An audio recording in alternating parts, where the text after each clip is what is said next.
If you want to learn more about marine science communication, then this is the episode for you, because I'm going to be talking about how I don't think we should be posting too much about the sexiness of marine science and conservation. You know what I mean? Those videos, underwater videos of the majestic animals like orcas or dolphins or sharks, or even like a new octopus species or something like that.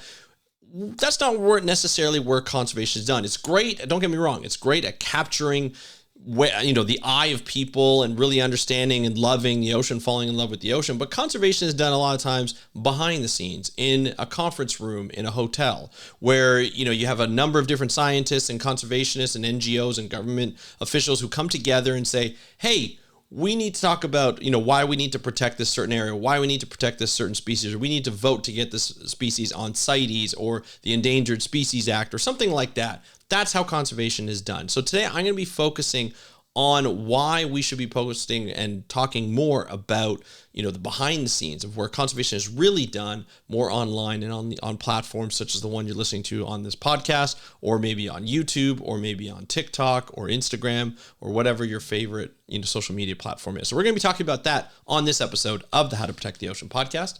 Let's start the show. Hey everybody, welcome back to another exciting episode of the How to Protect the Ocean podcast. I'm your host, Andrew Lewin, and this is the podcast where you find out what's happening with the ocean, how you can speak up for the ocean, and what you can do to live for a better ocean by taking action. I'm really happy that you joined me today because I feel like I'm talking about a really interesting subject. Science communication is always something of interest of mine. It's become more and more ever since I really started to get into science communication back in the early 2010s when I started my own website. I started a YouTube channel. I eventually started this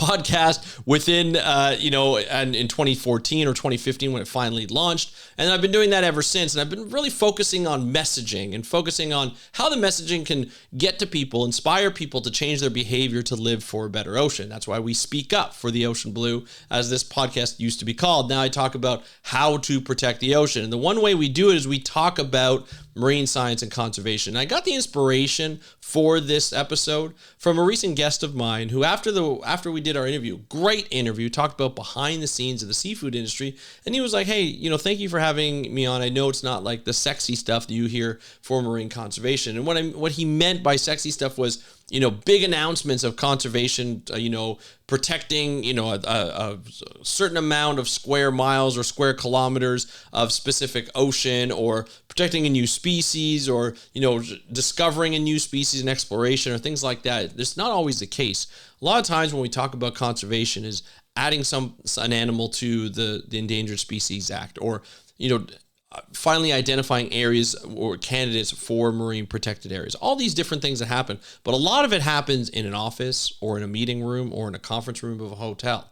And it's not always discussing sort of like new species or about sharks or about dolphins or marine mammals or orcas or anything like that. Sometimes it's about plankton. Sometimes it's about krill. There's a recent marine protected area that was just announced not long ago that was talked about how they're protecting krill and why it's so important to protect krill, to protect marine mammals, but you're protecting an area that's known for producing krill. And it's not the sexiest animal in the world, right? But it's necessary. People really need to know about that. And when I was doing this interview, the behind the scenes of like talking about seafood and getting different industries and different companies together, that's really important when we talk about conservation, and people need to know about this. And that's one of the things that I wanted to do when I first started the podcast, to be honest, is to be able to talk to people who are doing things behind the scenes. They're not always in, on Shark Week, or not always on a TV program, or not always in the limelight, but they're just, working behind the scenes with different local groups, or they're working behind the scenes protecting sea turtle nests or things like that. But they're not videoing it. They're just doing the work, and they're building relationships with communities through a variety of different ways. We recently did an episode, Elisa Areno on the Beyond Jaws podcast. We had her on, Dave Ebert and I had her on. She talked about how the conservation that she was doing was making sure that fishers in her community were able to get, I think it was Guatemala, were able to get education for their children. Because that's how they fish, so they can get education for their children. But if you can provide education for the children, they won't have to fish anymore. They can actually go out and get an education and get a different job, and they're not always having to fish, which the fishing was getting worse and worse and worse because more and more people were trying to put pressure on the fishing. And by providing them or their children with a means of getting an education, made them happy, made them want to work with them, built trust. And that was conservation. But that's not always the sexy part. That's not the videos, underwater videos or videos of cetaceans, jumping around and dolphins jumping around, seeing orcas and things like that. That's not the sexy part, the quote unquote sexy part. It's this is how we do things. This is how we do conservation these days. We're managing people around the ocean. And to do that, you have to discuss the behind the scenes. You have to discuss the non quote unquote sexy part of conservation. We don't get to see a lot of that, and they may not get a lot of views or a lot of listens when we talk about this type of stuff. However, it's really important for people to know that this goes on, because then they know something's being done.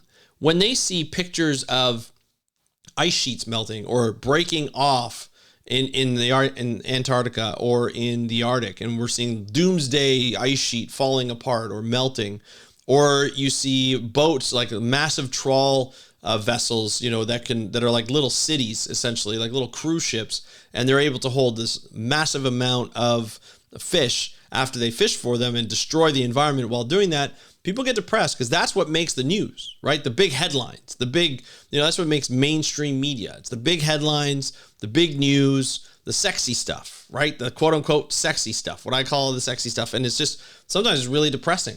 But when you start to see what's happening behind the scenes, you start to see the projects, or you hear about the projects through this podcast or other podcasts, you start to get a little, feel a little better about the ocean. You start to feel better about what people are doing. We see the main things like on the news and everything. We see the shock and awe, but there's also shock and awe in what people have been able to accomplish, whether it be on a small scale or even a large scale, about marine protected areas or working with fishermen and fishing communities to be able to protect, fish, and also offer different means of making a living that the people want.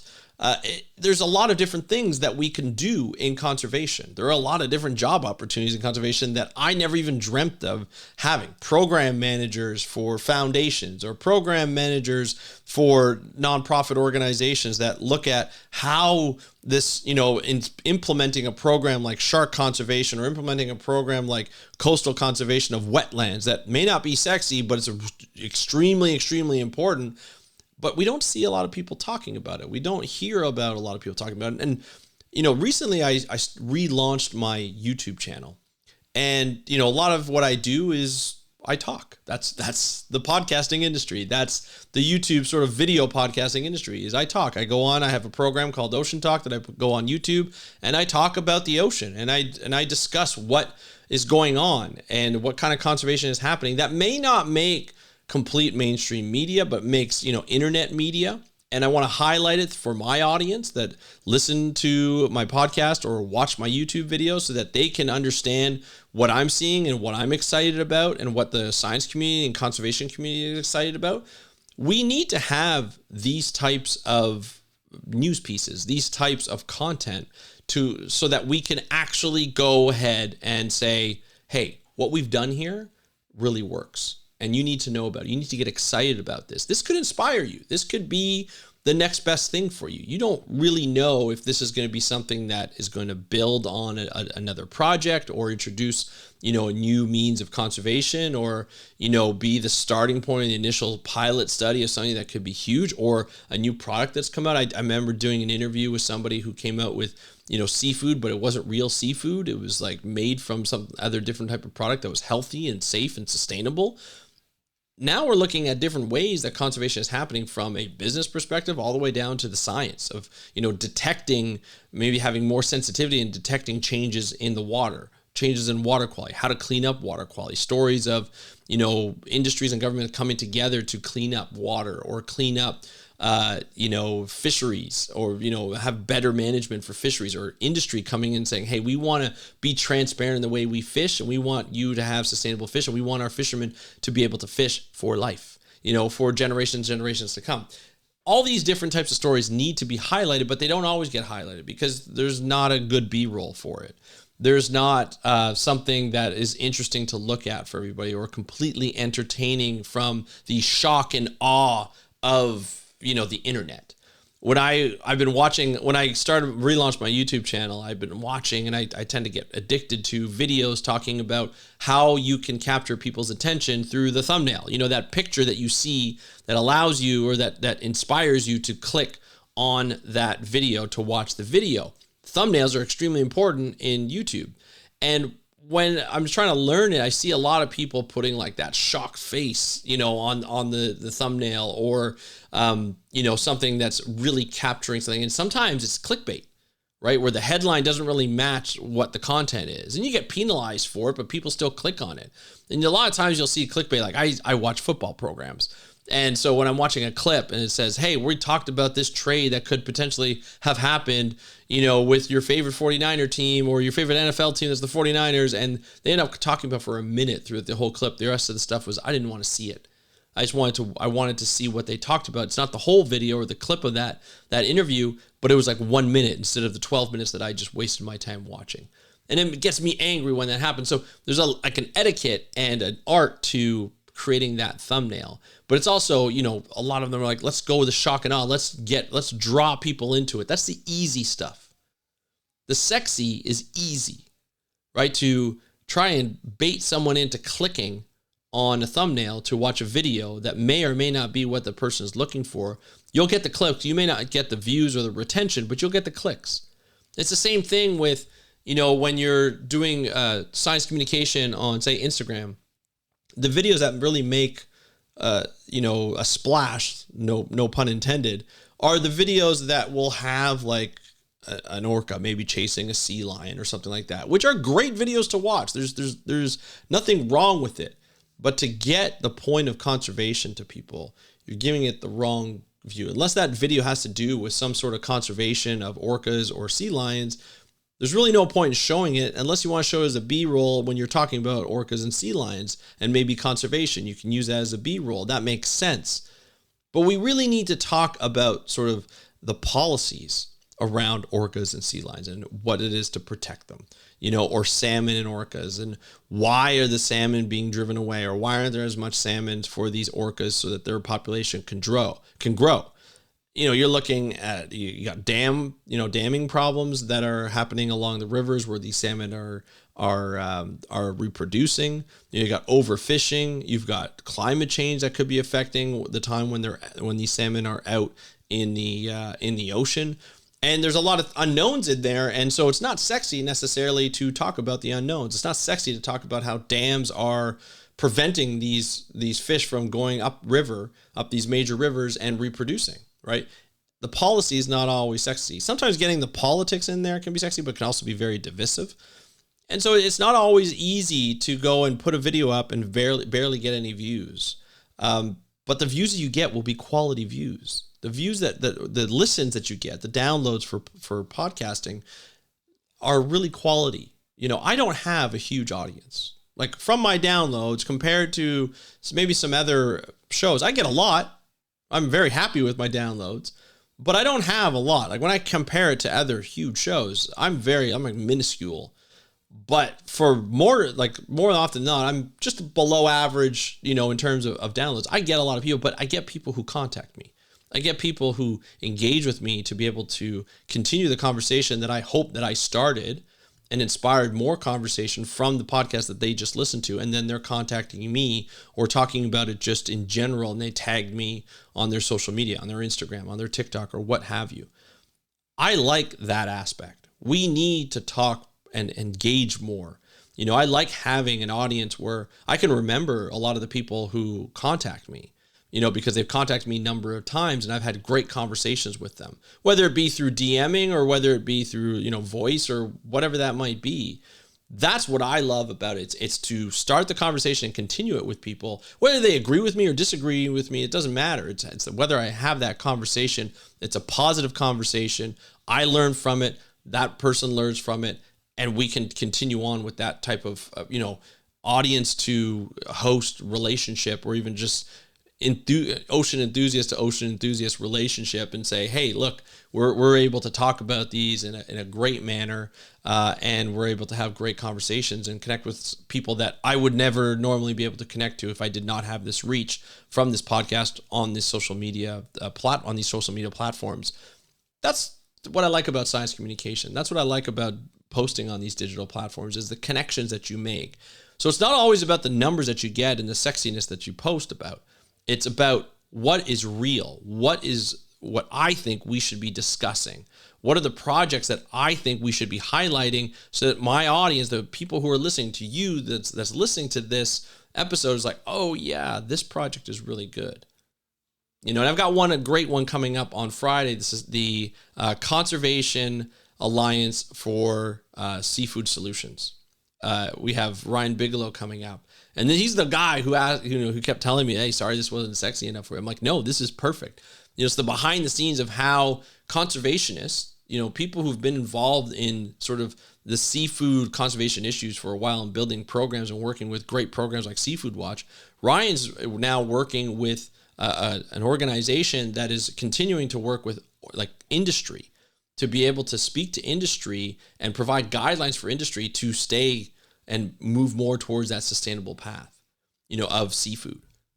Those are great organizations out there that you don't hear about at all, and to be able to highlight that on the podcast and potentially on the YouTube channel as an interview, that is what I want to be posting about. Now, you can post about the sexy, and there's every once in a while, I'm going to be posting about the sexy. I'm going to grab that B-roll or whenever I can or get access to it from somebody else, and I'm going to post about that sexy.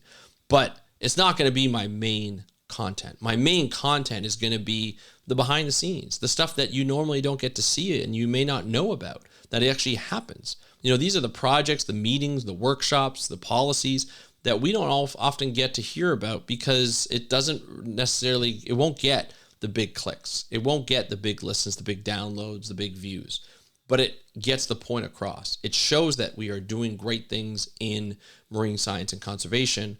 We just don't always get to the headlines. We don't get the front page of the newspaper, the front page of the website. It may not even be a science article that gets the front page of that, that article or that magazine that day, or that month. Some of them do, but very rarely do they not. And so to be able to discuss that and to share that with you is what I am all about. That's my mission, is to be able to do that. And in the future, I am actually looking for organizations, small to medium-sized organizations that may not be able to get their campaigns out. I want to work with you. I want to use my platform to get your campaigns out. So if you're interested in that, just hit me up on Instagram at How to Protect the Ocean, because I'm interested in talking with you and seeing how we can get some of those campaigns or some of those projects and highlight some of the projects that you have. If you don't have like a big communications team or a big reach or anything like that, and you want to get it out on here, I want my audience to know about you. If you're doing good work, working with local communities or working on some special projects, I would love, love, love, love to hear from you. So hit me up on Instagram at How to Protect the Ocean. Put a comment in the YouTube video if you're listening to this on YouTube, or even just, hit me up. The best way to get me is on Instagram, or you can send an email to me. But I say Instagram is probably the best way. But that's it for today's episode. That's what I really wanted to talk to you about, is to get away from the sexiness of what we really need to talk about, or it's the sexiness of what you normally see, and go more towards the conservation that we really need to talk about, which is normally done outside of the sexiness and behind the scenes. So that's it for today's episode. If you want to learn more about a lot of the articles and a lot of stuff that's going on in the ocean, and you want to maybe follow a career in marine science and conservation, sign up for my newsletter. Go to speakupforblue.com/newsletter, and you can check that out. You just sign up. It's free. I don't share your email address with anybody. I never sell the list or anything like that. I'm all about just sharing information about the ocean. So you can hit me up, speakupforblue.com/newsletter. Sign up. It's free to do so. And you get access to ocean information Mondays to Fridays every morning in your inbox. So check that out. And until next time, thank you so much for joining me on today's episode of the How to Protect the Ocean podcast. Have a great day. We'll talk to you next time, and happy conservation.